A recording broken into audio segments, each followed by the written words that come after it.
I'm your host, Annie Bowles, and this is News du Jour.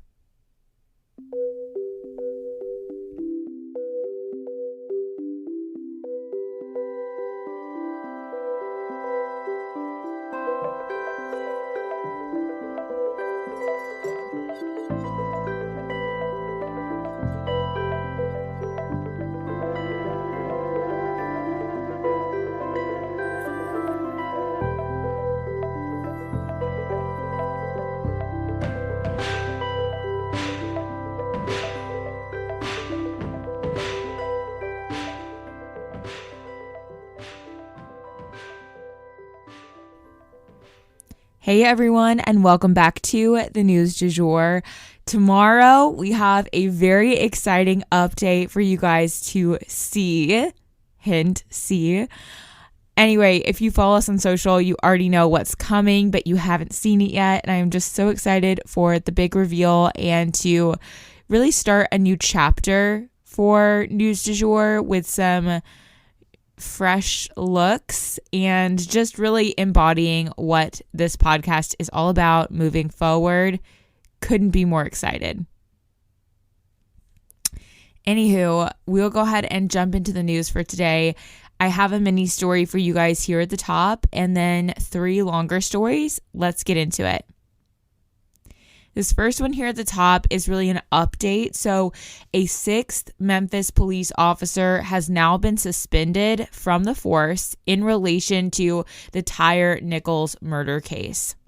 We have not heard that he's been charged with anything yet, but we'll definitely keep you guys posted on that.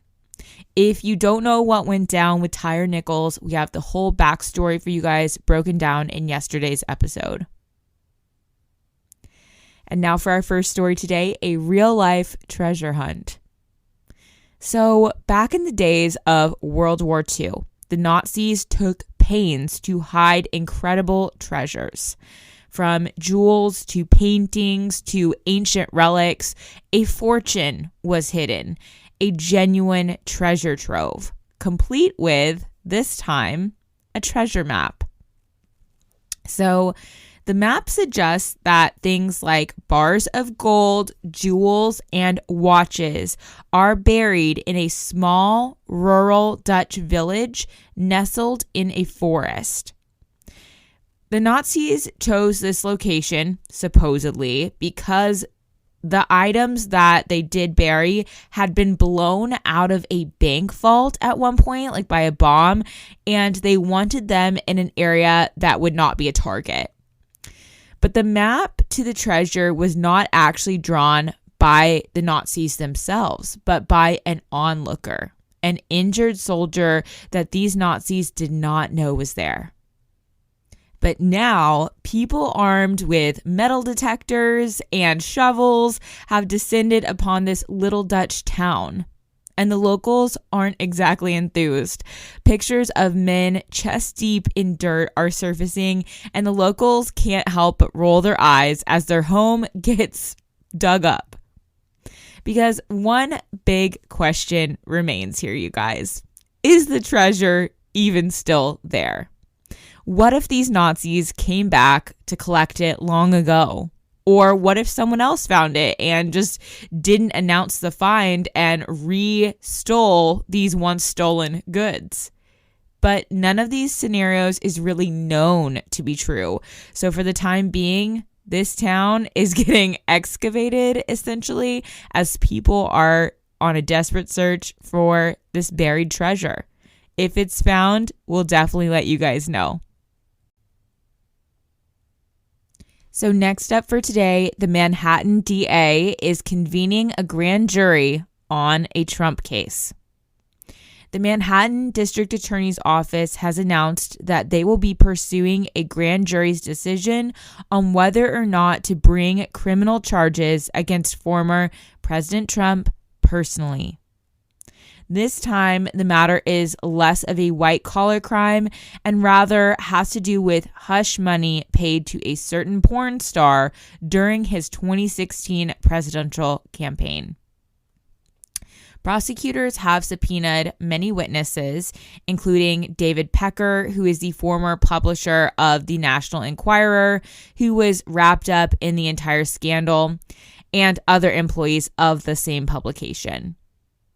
Other subpoenas apparently went out to Trump officials who were part of the 2016 presidential campaign.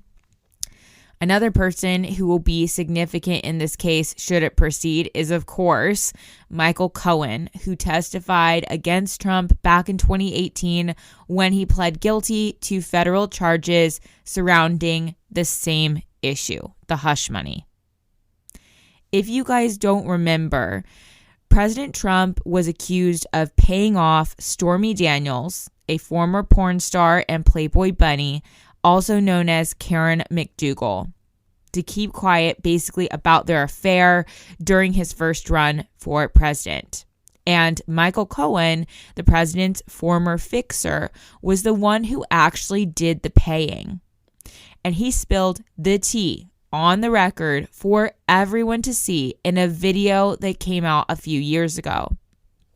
This video interview really painted a picture of a broken man who had done acts that he believed to be wrong for many years, setting aside his conscience in pursuit of power.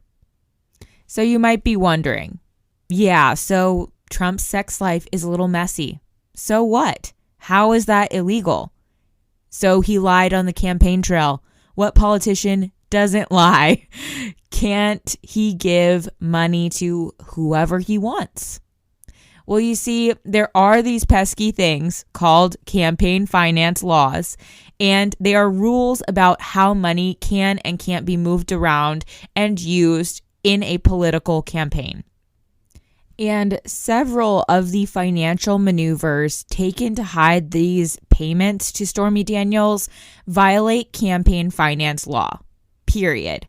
That's already been proven, and that's what Michael Cohen was found guilty of. Trump has since admitted that he did make these payments, and for that reason. But what has not been proven yet is whether or not Trump knew that he was breaking the law when it happened. And it is a lawyer's responsibility to disclose this type of thing. Michael Cohen said that he did. And other parties involved have admitted that they knew it was illegal before they did it. But it may be tricky to prove for sure in a courtroom that Trump knew he was breaking the law when the payments were made. There's also no legal precedence for something like this, so it's kind of going to be like shooting in the dark. However, if convicted, this would be a felony charge, and violations of over $25,000 can carry a 5-year prison sentence. And Trump spent $150,000 for the first payment to Stormy, and then $130,000 for the second payment to Stormy to buy her silence. And that totaled $280,000. So that is a lot more than that $25,000 threshold, and who knows how much jail time he could face for this total. So we'll definitely keep you guys posted if anything comes of this grand jury.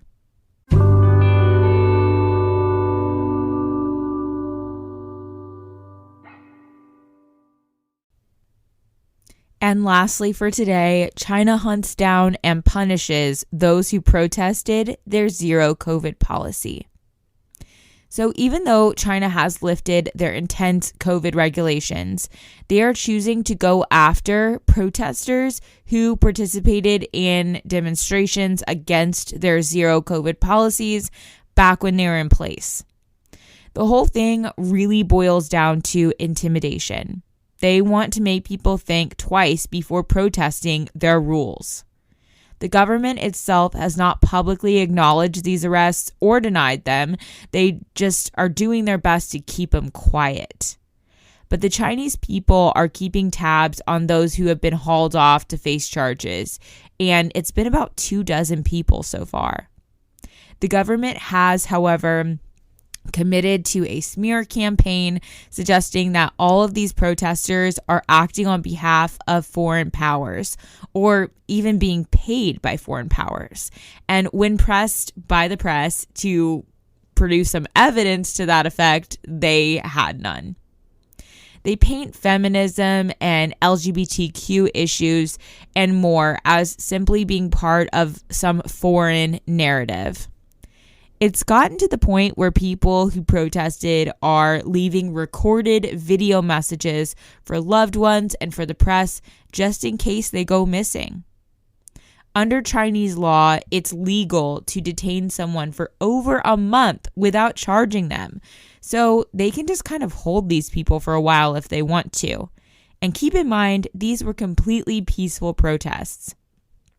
And it was said that during the protests themselves, the police actually took video footage rather than arresting people right there in the moment, and then used that video footage as well as cell phone tracking to track these people down. And that led to the arrests that we're seeing today. Pretty unbelievable. Let's hope that this stops soon. And that is the news du jour. Today, I wanted to leave you guys with the quote, "To be kind is more important than to be right. Many times what people need is not a brilliant mind that speaks, but a special heart that listens." If you enjoyed this episode, please subscribe on whatever podcast platform you use to listen. A rate and review or shout out on social media would mean the world to us and help us be able to keep creating the news du jour. But the best way to support all of our work is to become a patron at www.patreon.com/sugarfreemedia. You can also follow us on social media under sugarfreemedia.co on Instagram and just sugarfreemedia, all one word, on TikTok. We appreciate you listening and look forward to telling you about the news again next time on News du Jour. Broadcasting from